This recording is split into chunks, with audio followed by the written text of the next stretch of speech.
In this lecture, I want to talk about Lagrange multipliers, which are very important in mathematics, not only in mathematics but also in physics and also in engineering, in order to maximize or minimize a function by considering some constraints.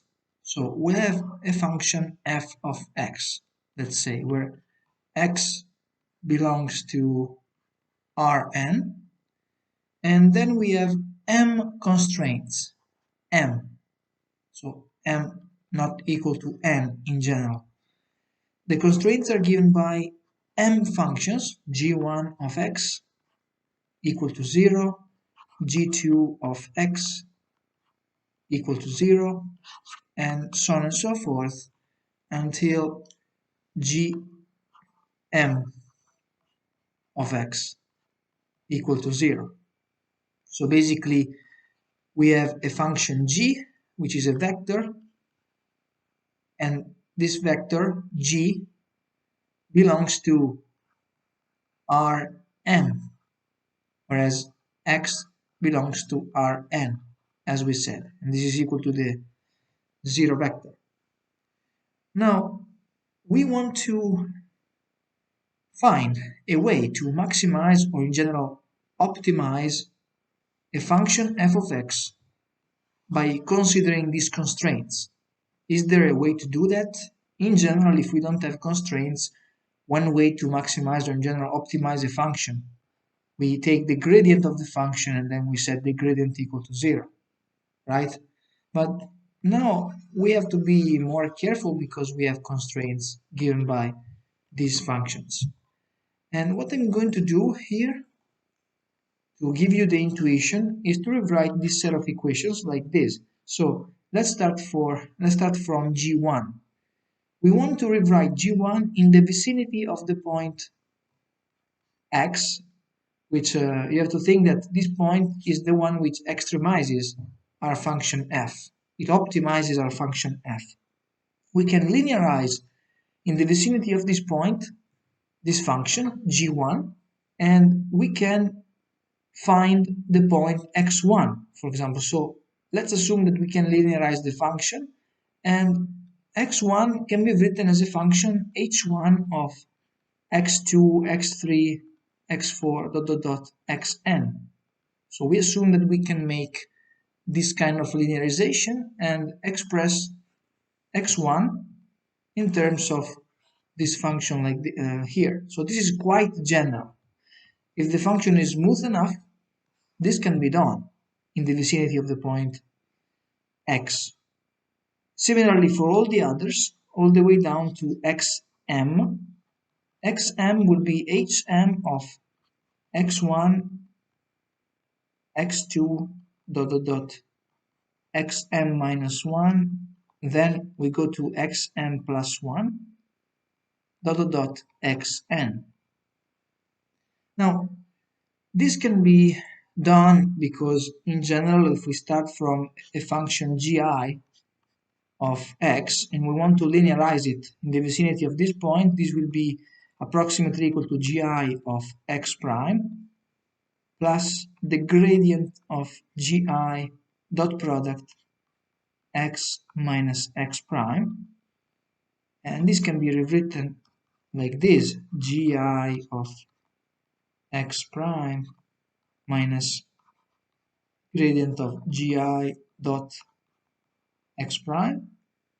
Then we can rewrite plus summation over the index n not equal to I dgn dxn times xn, and then we get plus dgi dxi xi. So I have rewritten it in this fashion because now what I'm going to do, I'm going to call this function here minus hi, which depends on x1 ... xi minus 1 xi plus 1, because xi is here, so this function will not depend on xi. That's why we skip xi here. We go from xi minus 1 to xi plus 1 ...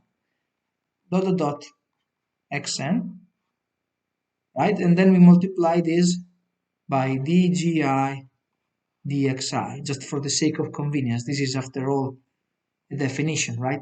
So we can write gi of x simply as dgi over dxi, which I will call simply ci, does not depend on x.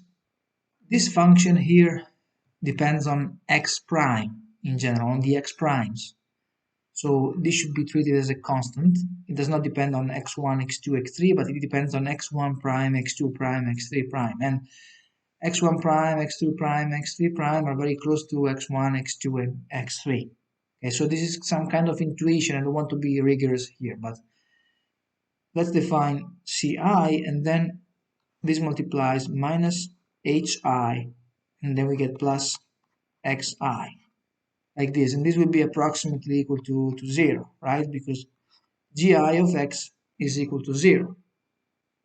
So that's why we can write the system in this form. And now what I'm going to do is I'm going to rewrite f by considering these constraints. So when we constrain the function f, as you can see from here, x1 will be equal to h1, xm will be equal to hm, and so on and so forth. So here we have h1, h2, dot dot dot, hm, and then we don't have other constraints, so we have xm plus 1, dot dot dot, xn here. So we are assuming that m is less than or equal to n. So of course, in order for this reasoning to work, these constraints should be less than or equal to n, right? We can also rewrite this by using this equation. So we can rewrite f of h1 from this equality can also be written as h1 equal to x1 minus g1 over c1. So we can write x1 minus g1 over c1 dot dot dot xm minus gm over cm, and then we have xm plus 1 dot dot dot xn, like this. Now that we have inserted these constraints, we can take the gradient of this function and set it equal to 0. Now we have already considered the constraints because I have put the constraints here. So now I will calculate df over dxj and set it equal to 0. So this can be written as summation over k. By using the chain rule, I have df over dxk, and we can rewrite that as dkf for the sake of convenience. Then we have the derivative with respect to xj, which I can write as dj xk minus gk over ck. This goes from 1 to m, and then similarly here we have sum over k from m plus 1 to n, and then here we simply have dkf dj xk, like this, because from n plus 1 to n we don't have this term here. We can set this equal to 0. So now we can rewrite this form. We get summation over k from 1 to m dkf, then here we have Kronecker delta jk, then we get minus dj gk over ck plus summation over k from m plus 1 to n. Then here you can easily see that we get dkf delta jk equal to 0. Now from here we can simplify this.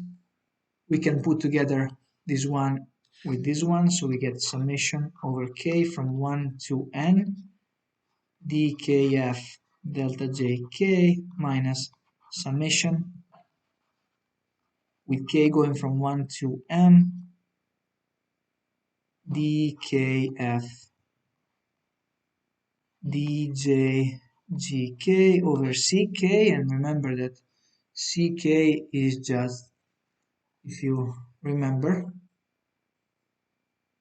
we defined it here, so this is ci, therefore we have dgk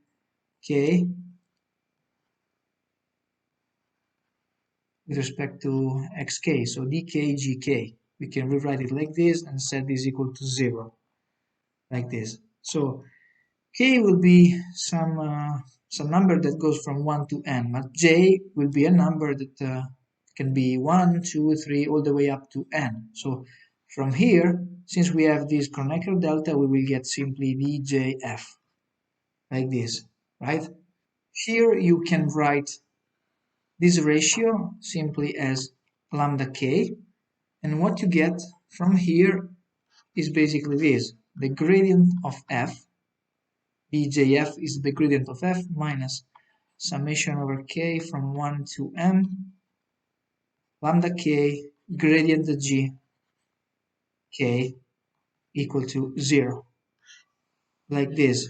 And this is exactly the condition that we have to impose, satisfy, if you want, in order to maximize or minimize the function, so optimize the function by considering also the constraints. And this should be considered together with all the conditions gi of x equal to 0. If we define the function L as f minus summation over k from 1 to m lambda k gk, then the gradient of this function will be 0, the 0 vector. So here I should consider the 0 vector. This is 0 vector. And then if I take the derivative of this function with respect to lambda k, we get minus gk, and this should be 0, right? So we can basically rewrite our function, our system, by considering a gradient. So we can consider the function L to be a function of x1 dot dot dot xn, and then it will also be a function of lambda 1 dot dot dot lambda m, like this. The gradient of this function with respect to all these variables should be 0, as you can see from there. Let's consider an example, because now I want to talk about more tangible, let's say, things, more tangible results. This was quite abstract and not so precise mathematically. It was just some kind of intuition. But let's consider the following example. So we have a function of two variables, f of x, y, equal to the product of x with y, so x times y. And then we have a constraint, x plus y should be equal to 1. And we want to maximize the function f. We want to maximize the product. In general, we could also, in this case, consider single variable calculus, because if we substitute y equal to 1 minus x here, well, we get the following function of x times 1 minus x. And if we want to maximize this is a parabola. It's quite a simple formula. We have x minus x squared. Then we simply have to take the derivative with respect to x of this. It's 1 minus 2x. We set this equal to 0, and we get x equal to 1/2, which is the point at which there is a maximum here. You can find that there is a maximum because the parabola has the following concavity. So this is a maximum.